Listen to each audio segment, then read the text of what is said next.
we're back. Thank you for joining us. Today, we're joined by our recent graduate from the EEC faculty, Mamtha. Mamtha, could you tell us a little bit about yourself, where you're at now, and where you were a year ago? Okay, so hi everyone, this is Mamtha Chandrasekharan, and a year ago I was a final year aerospace systems engineering student at Coventry University, and right now, fast forward a year, and I am a grad scheme engineer, graduate engineer in GE Aviation based in Cheltenham. So I am in their program called Edison Engineering Development Program, which is like a 2-year graduate program. So I'm in that right now. I just started like this January, really. So yeah, that's about me. Oh, that's wonderful. And we've been talking to recent graduates, obviously, as the first year affected by COVID and studying. Did you find it quite difficult? Obviously, this time last year, we were just going into lockdown. There was a lot of uncertainty. How did you find that, and how did you go about revising and getting that help to do well? Intense. Okay. So last year we didn't really see this coming because when we started it was pretty normal, like normal final year, and then December we still didn't know something like this was happening, even though it was happening in the background. And then around January, end of January, February time, things really got messy and chaotic, and then unfortunately we went under lockdown. But during my final year, the one key thing my supervisor from my final year dissertation kept telling me was project management. Put a lot of time, like take some time to actually do that properly, because if anything happens, that will be very useful. So I didn't really know the impact of it at the start, but I just did it like religiously. I managed the whole time I have every week on different modules I have, and how much time I'm going to commit for each module, for preparing for my coursework, my exams, and for also like the time I'm going to commit for my final year dissertation. Mine was a very practical thing. I had to put in a lot of hours to manually do something. So it was a lot of planning involved for every single thing, and to also kind of set goals as to when I want to finish testing for something, when I expect it to be ready for I don't know, validation or inspection, or like doing some weighing of my product which I made. So all of those, I did a lot of prior planning for it. So when the lockdown came, I actually had a product ready. My dissertation thing was actually ready because it was just the final stage. It needs to be tested, validated, and things like that. Unfortunately, I couldn't do it because we had to work from home. We had to do uni from home, and everything just went up in the air. Even though I planned so much, it all went up. So I took my dissertation back home with me, and then I used like kitchen weighing scale to like weigh my composite part of an aircraft thing. I just had to come up with something, you know? So I just used that, and then I carried on doing analysis for the part I made, and yeah, I wrote my dissertation based on that. But yeah. That's incredibly resourceful, as I imagine you sort of need to be in that field.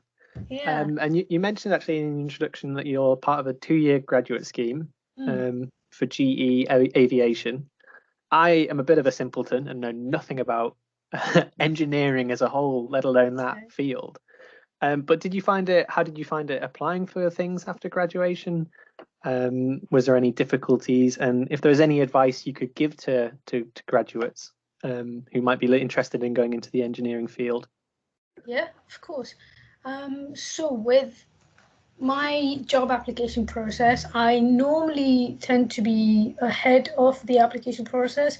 So if I'm in final year, I would prepare for applying for jobs by the end of my second year. So if I did do my placement year, which I did in my After my second year, I went for a placement year, and during my placement year, I planned for how I'm gonna approach the whole job application in my final year, because that's quite important for us, you know. So yeah, I was quite ready with my CV. I checked with my managers during my placement year as to if the CV is good enough for applying for graduate roles. But if you don't have that opportunity, that is fine. There are like resources in your own faculty for EEC. We had EC features. They helped my CV. They helped me to prepare for my interview, which I had for a whole day. So they gave me all the tips, and they also helped me by giving tips for doing a recorded interview. So I think there are a lot of, now it's virtual. So if you are applying for jobs, a lot of the interviews and like stages would be virtual. Yeah. Some of them might be recorded. So for those, they really did help a lot by giving you tips on how to be a bit more creative, because when you're applying for jobs, being creative is so good. It's like thinking outside the box. Maybe So, I'm yeah. being a bit presumptuous, but when I tend to think of engineering and science and maths, you know, it's not. I wouldn't put it in the same sort of creativity as like an arts degree, for instance. So it's good to hear that you do get to be creative. Yeah. But that mentioned, and we know EEC, a lot of the schools and the faculty is very hard hitting. You have to be very studious. It's constantly learning and testing. Was there anything that helped you through these periods, or was there any time you were feeling a bit anxious about that, all the studying? And was there anything that you would, you know, relax with or help you get through it, kind of thing? Oh yeah, I'm a very anxious person actually in real life. So I get like nervous easily. If there's something daunting, I get very anxious. My hands would go cold like right now. Oh no. So yeah, that's why I put a lot of time in planning so I don't get caught out. But in addition to that, it's very important to take some time off. You need to give yourself some time to like rewind and just let go of things. Really, if you want to do meditation, you can, if that works for you. It didn't work for me, so what I did was I started painting, and that's when I started discovering, oh my god, I'm actually good in painting. Who knew? And then reading books, because in lockdown, I don't know how other people go through, but for me, I am a very social person. Even though I'm a bit of an introvert at times, I still like to meet people. I want to talk to people, but I couldn't. It's like sitting in a room with four walls and you can't do much, unfortunately. So what I did was I would read a lot of books, like fictional books. It helped me just like get lost into a different space. I would spend like an hour or two to just like read funny books. Like there's a really good book called How to Be Human, a manual by Ruby Wax. It sounds like, oh my god, what is this? Like some kind of seeking calm and peace. No, it's nothing like that. It's so funny, and I'm enjoying that book actually. So yeah, that's something a really good read. That's fantastic. It sounds very satirical, like a manual. I also would interpret to be like engineering, you know, and the whole like robotics of being a human. That's wonderful. That's Yeah. excellent. It sounds like obviously you've learned a lot through that intense period. I think one of the things that sometimes isn't mentioned is the transition going from a student, full-time student, into being a full-time graduate. And obviously with COVID, it's made that incredibly difficult. You don't always get that social interaction as you would being in an office. Is there any sort of like advice, or is there anything that you've learned through that transition of being a full-time student into employment that you think would be worth sharing with other EEC students? Yeah, of course. So compared to my experience, I would actually say students who are going through education during lockdown right now actually are way more competent compared to us in terms of working from home, really, because they have done a whole year almost. Like right now they're doing half a year and they still have more, so like they've done so much study from home situation, so it's really going to be good for you. Just apply the same skills, be very interactive, because at work it is very easy to not get noticed when you're doing video calls or presentations or something like that. You have to make sure you ask questions. It might be a bit silly, but it's okay. Yeah, just ask questions. That's something my manager tells me. Don't stay quiet. Put yourself out there. Because if you're in a face-to-face environment in a office, you would just talk to them, chat. Like you walk past, you'd say hi. But in a virtual environment, you can't really do that. Yeah, So definitely. you have to get the most out of every meetings you have, really. Just asking questions. No, I like that, and I think that is definitely one. It's a lot harder, I think, to ask for help in the digital world. But not to be embarrassed by it does seem like Oh, a yeah. brilliant Definitely. piece of Don't be advice. afraid to ask questions at all. Well, from my perspective, when I'm working at GE, the one thing that I get like getting told about is please ask a lot of questions. They really want us to like ask questions, not get stuck, because if you are stuck and you feel like you can't ask questions, there's no productivity for you there. So if you are stuck, just go and ask people. If they don't answer, then ask someone else, really. You have to like find a way for you to grow. Don't feel like you're stuck at all. Yeah, and I think this is actually one thing that's been shared in our conversations with some of the other graduates, is this feeling of you think that at the end of your university degree you come out completely fully formed and ready for the bigger world, so to speak, and being in a career in graduate. But it seems to be the one thing that's shared between the three of you that I've spoken to so far is ask questions. There's no fear in it. It's going to be more difficult in this digital era, but ask your lecturers, ask your bosses, ask your co-workers, ask your friends, ask your people on your course, which is fantastic.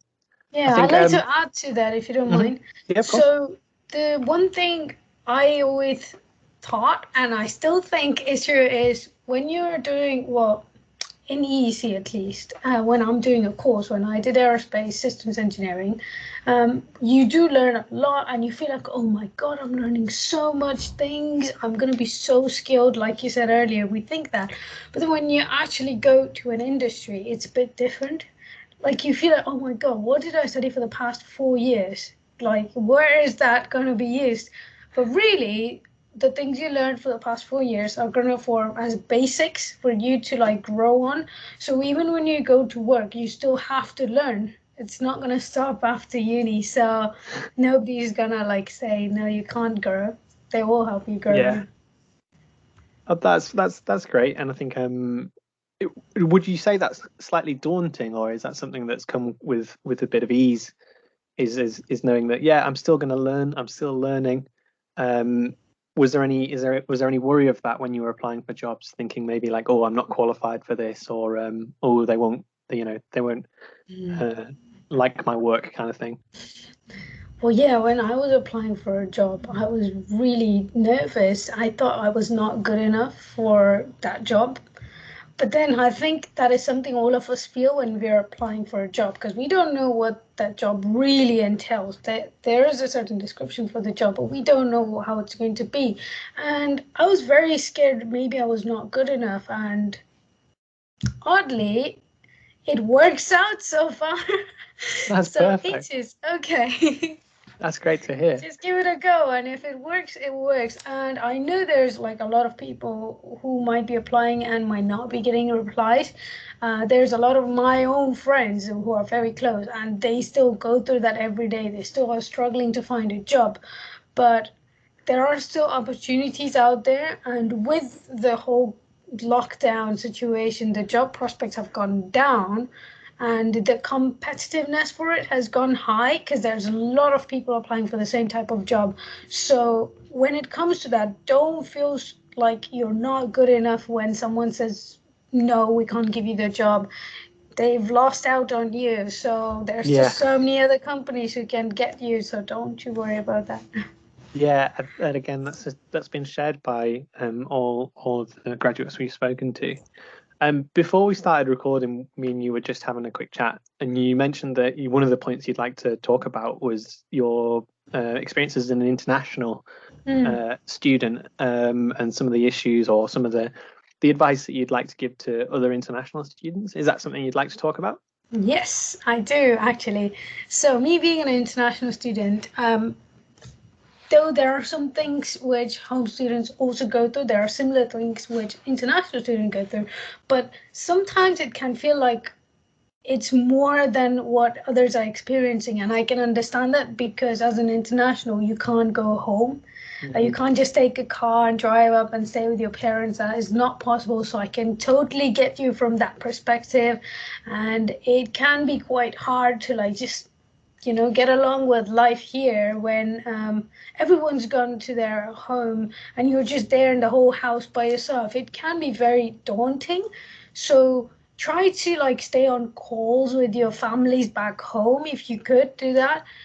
I really encourage, because when I was going through that, I tried to be on like touch with my friends from back home, my parents, and my friends over here who are like home students. They would like talk to me. They would spend some time with me as well on call.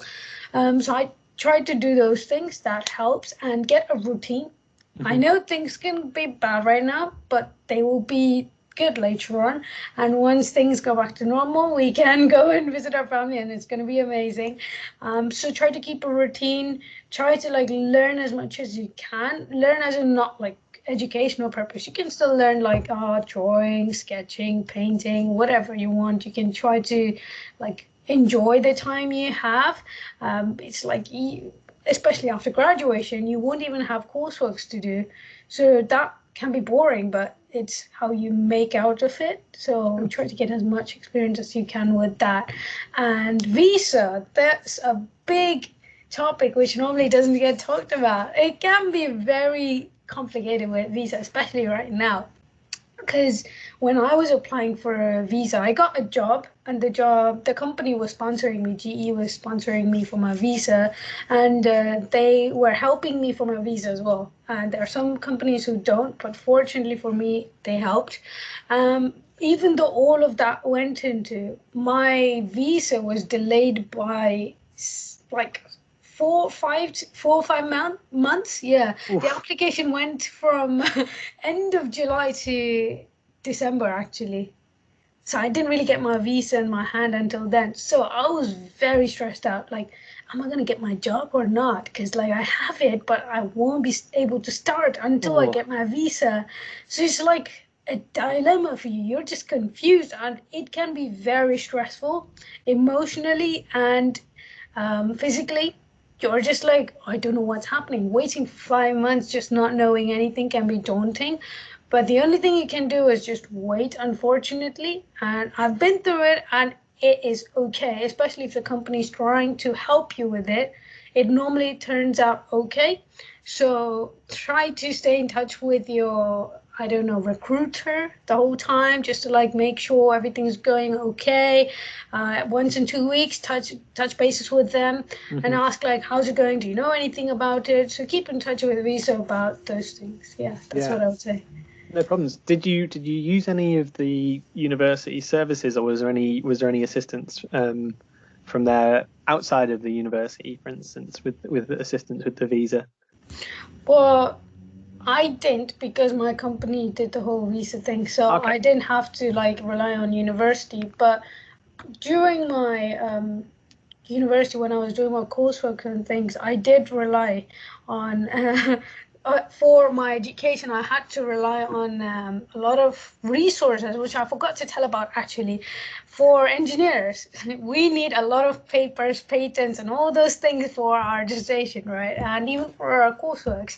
So I used a lot of Science Direct. It is such a good place to go and get patents, and you can get that free if you have the library access. So there's a link. You can just go access all the patents through Science Direct through our library page. And then I did use like remote desktop. It made my life so much easier. It can be a bit slow, but it's still better than nothing. Yeah, those two are the great things. And university library were happy to like send some books as well, if I remember, because some of my friends were requesting books, and some of them are collecting, and some of them returned it afterwards. So there's still things like that which are going on. So I think you can get your hands with the books and things like that.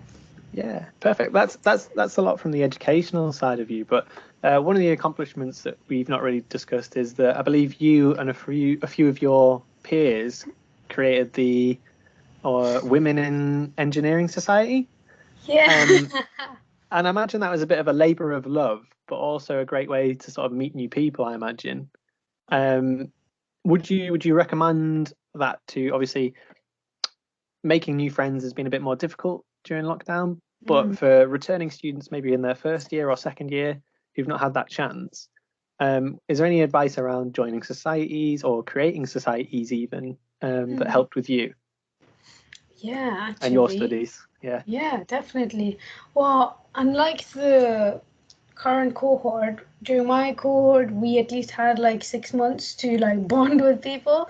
But currently, I don't know how it's going on. Yes, I was a part of Women in Engineering Society for like last year, I think. Yeah, last year I was with them, and I still am in touch with them. Like I try to attend like events, or sometimes do presentations for them, and sometimes I bring some of the other colleagues from workplace to do some presentations to help you out. And there's this one misconceptions about like Women in Engineering Society, even from the start. Actually, it's like everyone think it's for just girls or women, but not really. Like anyone are really accepted there. It's just a focus group where we're like trying to put out the fact that there's Women in Engineering Society. We need to like uphold all those things, and we are like having considerable fewer engineers who are women. So that's the main focus of it, but that doesn't limit like men or anyone else to really like not support. And it's a great opportunity to communicate as well. Like currently during lockdown, we are looking forward to networking with people, and it can be hard to network. Job opportunities can be possible if you network with employers through like events and things like that. So societies like this, they bring in conversations or people from the industry. So this is like a great opportunity for anyone to just go and like ask questions like, what's the job opportunity like? You can ask that.